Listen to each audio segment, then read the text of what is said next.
नमस्कार दोस्तों, success study Baloda YouTube channel में आपका स्वागत है। आज के वीडियो में हम 8th ग्रेड अभ्यास पुस्तिका के अंतर्गत कक्षा 7 विषय गणित का अध्याय 4 सरल समीकरण से संबंधित प्रश्नों को हल करना सीखेंगे।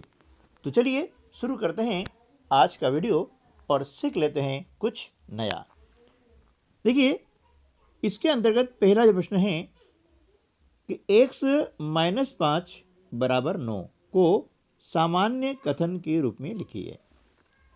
ये लिखा हुआ है समीकरण के रूप में, जिसे हम कहते हैं गणितीय कथन, है ना। क्या बोलते हैं? गणितीय कथन। इसे हम लिखना है सामान्य कथन के रूप में। तो हम देख रहे हैं कि x में से हमने 5 को माइनस किया है, यानी कम किया है। कम करना मतलब किसी में से कोई चीज़ निकाल लेना, है ना। निकालना यानी कम होना होता है। तो हमने यहाँ क्या किया, x - 5 को कम किया है, यानी x में से 5 को कम किया है, तो हमें 9 प्राप्त होता है। तो यहाँ लिख सकते हैं x में से 5 निकालने पर या कम करने पर, है ना। निकालेंगे तो माइनस होता है, तो या तो निकालना लिख सकते हैं या कम करने पर भी लिख सकते हैं। तो कम करने पर 9 प्राप्त होता है।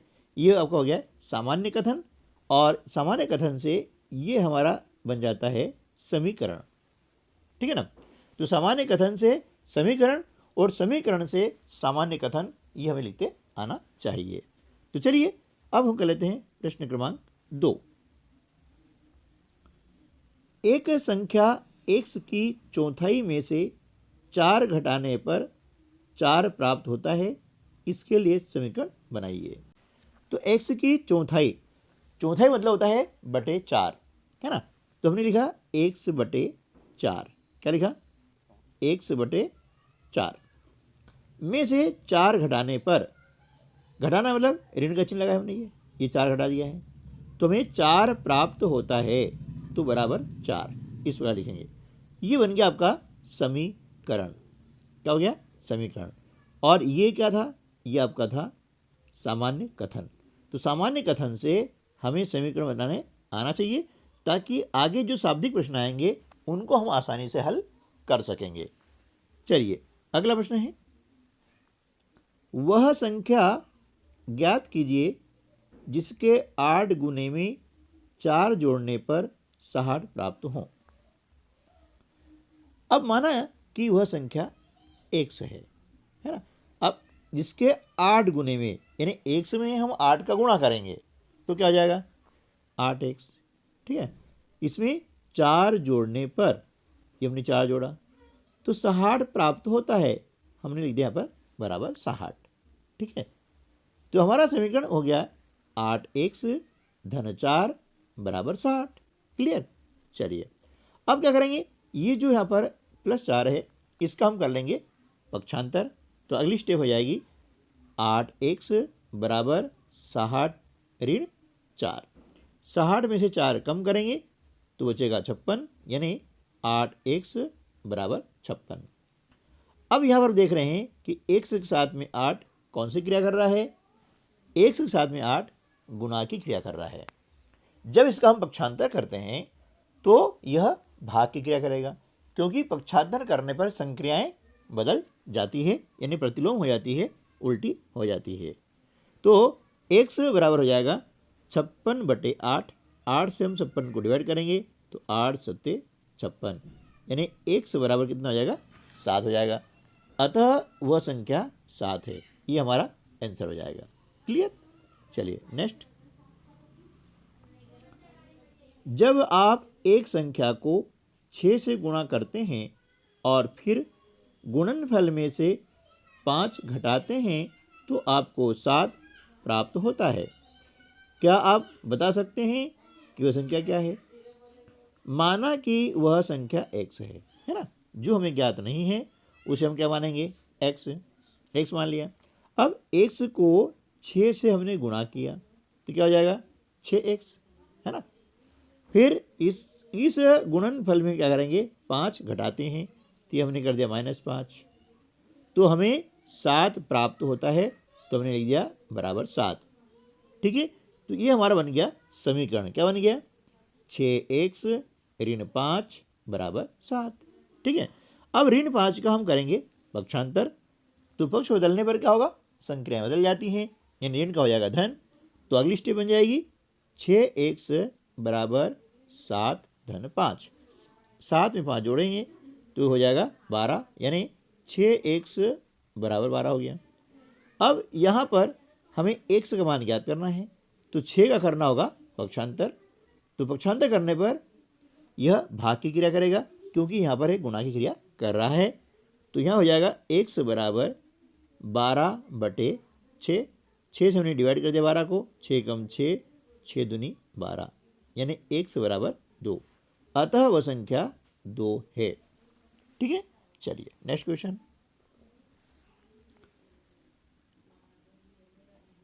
तीन m ऋण 14 बराबर 4 को हल कीजिए। 3m ऋण 14 बराबर 4 है ना। अब यहाँ पर जो ऋण 14 है यानी -14 है, इसका हम करेंगे पक्षांतर, तो माइनस का हो जाएगा प्लस, इस प्रकार से यहाँ पर देख रहे हैं आप। तो हमारा जो अगला स्टेप क्या बन जाएगा कि 3m बराबर 4 धन 14। 14 में 4 जोड़ेंगे तो आ जाएगा 18, यानी 3m बराबर क्या हो गया, 18 हो गया। अब m के साथ में 3 कौन सी क्रिया कर रहा है, ये कर रहा है गुणा की क्रिया।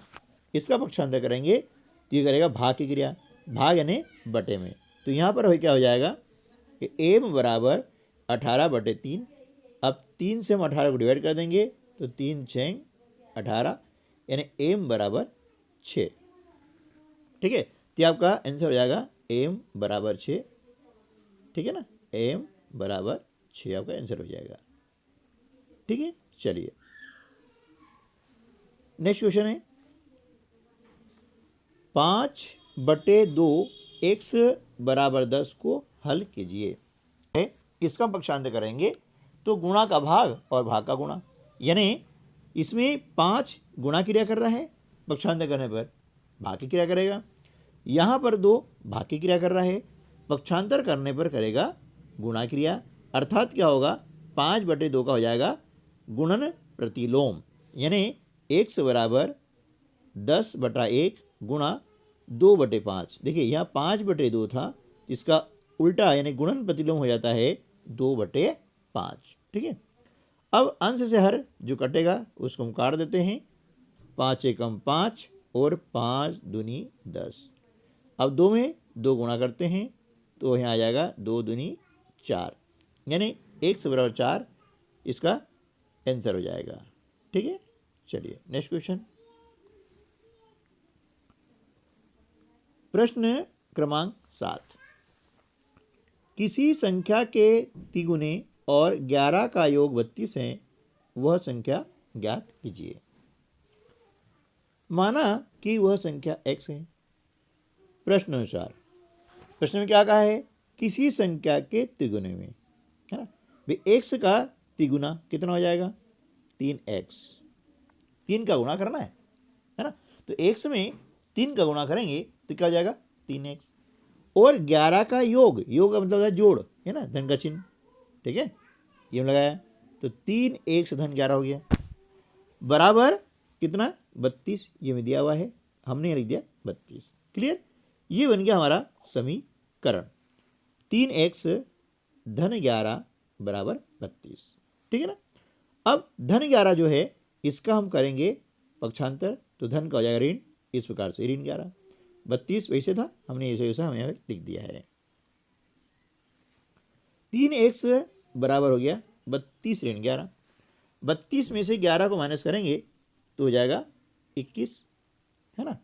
और हमें x मान ज्ञात करना है, तो x बराबर हो जाएगा 21/3। 3 एकम 3 और 3 सत्ते 21, अतः x बराबर कितना हो जाएगा 7।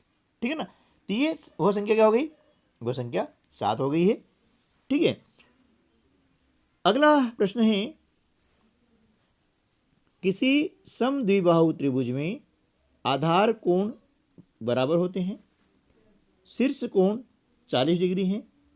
इस त्रिभुज के आधार कोण क्या है ना। तो देखिए यहाँ पर आपको बताया गया है जिसकी समद्विबाहु त्रिभुज है, यानी ऐसा त्रिभुज जिसकी दो भुजाएं बराबर हैं। सम यानी समान, द्वि यानी दो, बाहु यानी भुजाएं, त्रिभुज है ना, यानी ऐसा त्रिभुज जिसकी दो भुजाएं समान हो वह कहलाता है समद्विबाहु त्रिभुज।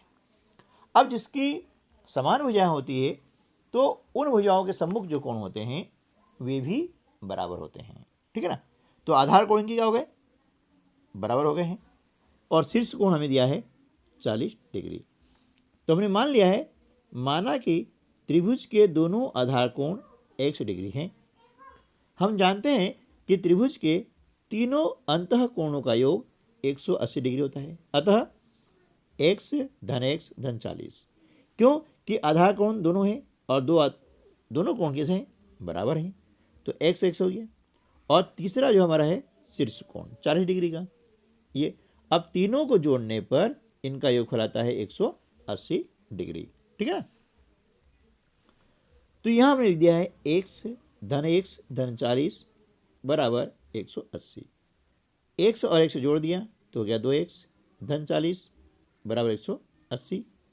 हमने किया पक्षांतर तो 2x बराबर आ जाएगा 180 ऋण 40 डिग्री, ठीक है। अब क्या करेंगे, इसको आगे हल कर लेते हैं। 2x बराबर कितना हो गया, 180 ऋण 40। तो यहाँ मैं कर देता हूँ 2x बराबर 180 में से 40 माइनस करेंगे तो बचेगा 140 डिग्री, ठीक है ना।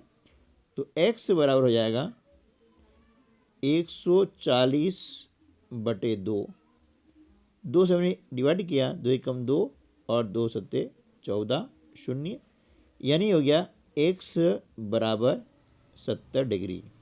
कितना हो जाएगा, 70 डिग्री। अतः त्रिभुज के दोनों आधार कोण 70 डिग्री के होंगे, ठीक है। ये आपका आंसर आ गया है। प्रश्न क्रमांक 9, रीमा के पिता की आयु 49 वर्ष है, 49 ईयर्स।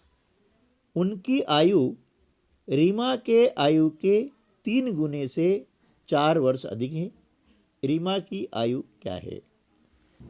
अब देखिए, रीमा की आयु हमें ज्ञात नहीं है, तो हमने मान लिया है कि रीमा की आयु 1 वर्ष है, ठीक है। इसके बाद अब हम समीकरण बनाएंगे प्रश्न अनुसार।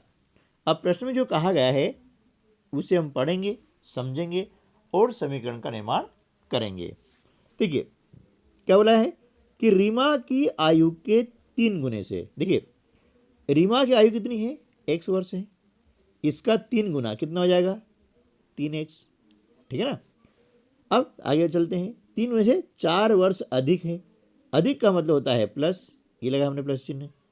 कितना अधिक है, 4 वर्ष अधिक है, ये लिखा 4 वर्ष, ठीक है। तो इसकी आयु जो है, किन की आयु है, रीमा के पिता की आयु, और इनकी आयु दी गई कितनी, 49 वर्ष, तो यहाँ आ गया 49, ठीक है ना। तो इस प्रकार से हमारा समीकरण बन गया है 3x धन 4 बराबर 49 यानी 49। अब जैसे हम समीकरण हल करते हैं उसी प्रकार से समीकरण को हल कर लेंगे। तो 3x बराबर 49 ऋण 4, 49 में से 4 घटाते हैं तो आता है 45, तो हो जाएगा यहाँ पर 3x बराबर 45, है ना। फिर x बराबर हो जाएगा 45 बटे 3, क्योंकि 3 का हमने कर दिया है पक्षांतर। 3 से हम डिवाइड करेंगे 45 को, 3 एकम 3 और 3 पंजे 15, ठीक है ना। तो यहाँ हो जाएगा x बराबर 15।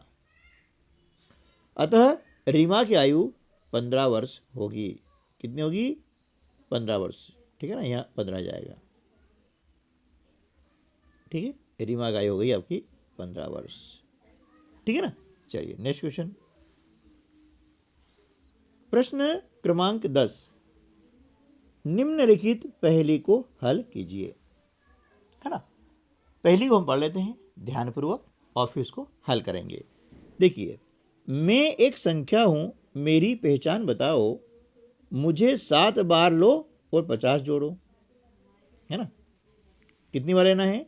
7 बार लेना है और 50 को जोड़ना है। ठीक है, तो हम इसको पहले इतना कर लेते हैं, फिर आगे चलते हैं। अब वो संख्या, मैं एक संख्या हूँ, अब संख्या हमने मान ली x, ये लिखा, माना कि संख्या x है। मुझे 7 बार लो, 1 से 7 बार लेंगे मतलब क्या होगा? 1 से मुझे 7 का गुणा करना है, कितना हो जाएगा? 7x, ये लिखा हमने 7x। और 50 जोड़ो, जोड़ने के लिए धन का चिन्ह आता है, तो हमने ये धन 50 कर लिया। क्लियर? चलो इतना हो गया, आगे बढ़ते हैं। एक तिहरे शतक तक पहुंचने के लिए, अब देखिए शतक कितने होता है भैया?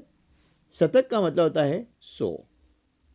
अब तिहरा मतलब 3 का गुणा कर देंगे तो कितना हो जाएगा?